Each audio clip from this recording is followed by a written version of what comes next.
Hello viewers, আসসালামু আলাইকুম। আপনারা দেখছেন ইব্রাহিম 360, সাথে আছি আমি ইব্রাহিম খলিল। আজকের টিউটোরিয়ালটির মাধ্যমে আমরা ক্লাস 8 এর ইংরেজি চ্যাপ্টার 4 এর প্যারাফ্রেজ এন্ড রিফ্রেজিং এর 4.4.1 আহ 5 স্টেপস টু প্যারাফ্রেজ, যে এখানে গ্রাফটা আছে, এই গ্রাফকে আমরা 5টা স্টেপ ফলো করে প্যারাফ্রেজ করব। কিভাবে করব বিস্তারিত আলোচনা করব। চলুন শুরু করা যাক।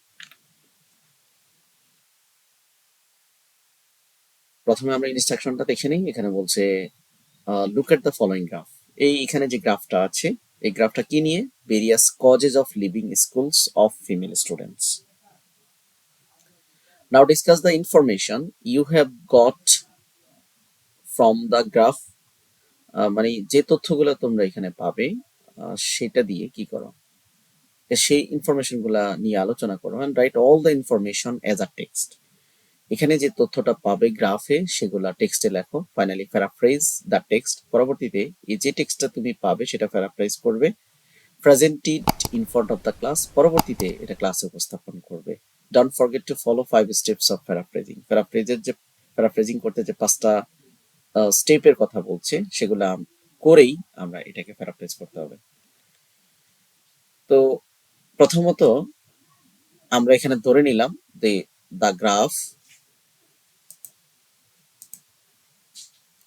the graph illustrate different reasons why female students drop out of the school. বা আমরা ভিন্নভাবেও লিখতে পারি। এখানে লেখা আছে the various causes of leaving schools of female education. The graph illustrate, depict, narrate, mentioned, shows different reasons or various causes of female students leaving schools, highlighting 4 primary causes. 4টা অন্যতম primary causes এর কথা উল্লেখ করা হয়েছে এখানে। এটা হচ্ছে প্রপার্টি রিপ্রেজেন্টেশনস। এখানে কিন্তু 40% দেয়া আছে। এটাকে যদি আমরা দারিদ্রতা ধরে নেই, তাহলে 40% শিক্ষার্থী কি করে? স্কুলে আসে না, স্কুল থেকে ঝরে পড়ে দারিদ্রতার কারণে। Instance it is clear that financial limitations, বিশেষ করে অর্থনৈতিক যে লিমিটেশন আছে, সেই লিমিটেশনটা have a big influence of the girl access to the education. শিক্ষা গ্রহণ করতে বালিকাদের বিগ ইনফ্লুয়েন্স পড়ে। ফলোইং ক্লোজলি বিহাইন্ড, পরে যেটা আছে সেটা হচ্ছে child marriage account for the 30%। এখানে শিশু, বিশেষ করে বাল্য বিবাহটা শিক্ষার্থীদের ড্রপ আউট হওয়ার অন্যতম আরেকটা কারণ। তো আমরা সেকেন্ড হাইয়েস্টে রাখা হয়েছে বাল্য বিবাহ। Underscoring the frequency of early marriage that impede their ability to complete education. এখানে impede এর পরিবর্তে আমরা unavailabilityও দিতে পারি চাইলে। যাই হোক, তারপরে পরের যে ব্যাপারটা, 2টা গ্রিড আমরা বর্ণনা করলাম। অ্যানাদার যে বারটা আছে, সে বারে বলছে যে teasing and sexual harassment have the significant impact in girls' capacity to attend the safely, শিক্ষার্থীদের মানে খুব নিরাপদে স্কুলে আসা, accounting for 20% drop out for the occurrence. তাহলে কিসের পরিবর্তে ইপটিজিং এন্ড সেক্সুয়াল হ্যারাসমেন্ট এটা 20% রাখা হয়েছে এটাতে। তো এখানে আমরা দেখতে পাচ্ছি যে গ্রাফে উল্লেখ করা আছে 20%। Finally 10% drop out are attributed to inadequate sanitary facilities, আর 10% স্যানিটারি ফ্যাসিলিটিস এর কারণে, শর্টেজের কারণে বা ল্যাকিংস এর কারণে নারী শিক্ষার্থী স্কুল থেকে ঝরে পড়ছে। অল থিং কনসিডার্ড, এই 4টা জিনিস যদি আমরা বিবেচনা করি, the graph points a worrying image of the obstacles that female students must overcome in order to further their education. উচ্চশিক্ষা গ্রহণে বা শিক্ষা গ্রহণে এই প্রতিবন্ধকতা, অবস্ট্যাকেল বলতে আমরা প্রতিবন্ধকতা বুঝি, এই প্রতিবন্ধকতাগুলো অবশ্যই ওভারকাম করতে হবে, সলভ করতে হবে।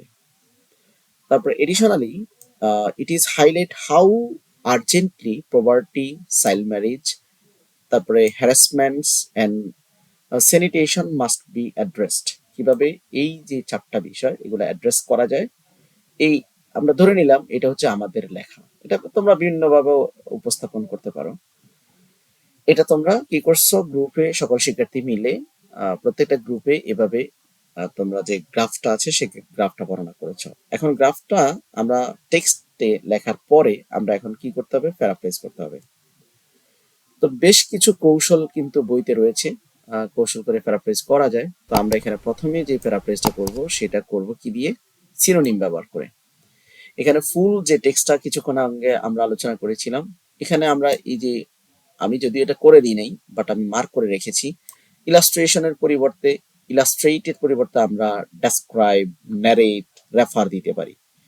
এখানে ডিফারেন্ট রিজনের পরিবর্তে ভেরিয়াস কজেস দিতে পারি। তারপর ড্রপ আউটের পরিবর্তে আমরা লিভ কথাটা ব্যবহার করতে পারি। এখানে পভার্টি রিপ্রেজেন্টেশনস, দরিদ্রতা উপস্থাপন, এখানে আমরা শর্টেজ বা শর্টেজ দিতে পারি। ফাইন্যান্সিয়াল লিমিটেশন হচ্ছে ফিনান্সিয়াল ক্রাইসিস দিতে পারি আমরা, বা ইকোনমিক ক্রাইসিস দিতে পারি। অ্যাক্সেস বলতে এখানে আমরা এটা সমর্থক শব্দ ব্যবহার করে ইউজ বা ইউটিলাইজ ব্যবহার করতে পারি। তারপরে এখানে ড্রপ আউট তো আমরা বলছিলাম, লিভ। তারপরে আন্ডারস্কোরিং মানে রিমুভিং বা ইমপেইড দেয়ার এবিলিটি। ইমপেইড বলতে এখানে কি বোঝায়, তো এখানে আমরা স্টপ, ওভারকাম, অথবা আমরা কি করতে পারি, কাউন্টারঅ্যাক্ট, ডিস্টার্ব, এই সমর্থক শব্দ আমরা নিতে পারি। তারপরে এখানে সিগনিফিকেন্সের পরিবর্তে আমরা ইম্পর্টেন্স, ভ্যালুয়েবল নিতে পারি। ক্যাপাসিটির পরিবর্তে আমরা এবিলিটি নিতে পারি। অ্যাট্রিবিউটেবল, অ্যাট্রিবিউটেবলের পরিবর্তে আমরা রিগার্ডিং দেয়া যেতে পারে। ইনঅ্যাডিকুয়েট, ইনসাফিসিয়েন্ট দিতে পারি ইনঅ্যাডিকুয়েটের পরিবর্তে। ফ্যাসিলিটিস, এটা অ্যাডভান্টেজ আমরা দিতে পারি ফ্যাসিলিটিসের পরিবর্তে। তারপরে এখানে ওয়ারিং বলতে এখানে থিঙ্কিং, স্ট্যাকেল মানে হিন্ড্রেন্স। তারপরে এখানে ওভারকাম, সলভ দিতে পারি। তারপরে এখানে আমরা আর্জেন্টলি, এই কথাটার পরিবর্তে আমরা কুইকলি দিতে পারি। অ্যাড্রেসড মানে ফেসড দিতে পারি। তো এভাবে আমরা কি করতে পারি, সিনোনিম ব্যবহার করে প্যারাফ্রেজটা করতে পারি টেক্সটটা।